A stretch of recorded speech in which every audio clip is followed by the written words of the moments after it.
Good PM and welcome back sa Video Card Repair. Ayan, so meron tayo ditong repair.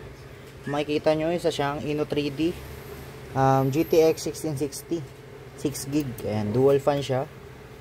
Running na siya sa stress test via HDMI. Ayan. So ito siya. Running na po siya for stress test for about 1 hour 47 minutes. Ayan. Detected na rin naman yung kanyang mga driver sensors. GPU temperature 81 degrees, stable yan. So kanyang hotspot 94 degrees, fan speed 68%.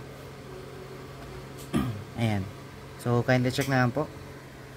Pinarun na rin natin siya sa superposition benchmark. Ang kanyang score ay ayan, 4000 plus sa 1080p resolution.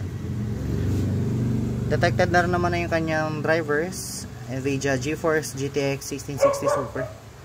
So this device is working properly. Ayan, so today is November 11 pala, 1:50 PM.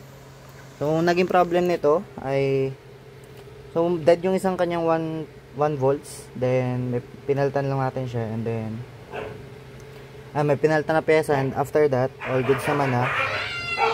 So ayan, para sa ating line number 3964-1, okay na po itong inyong video card. Pwede nyo na po ito i-claim. Ayan, total working na. So hanggang dito na po, and thanks for watching. See you in the next video card repair.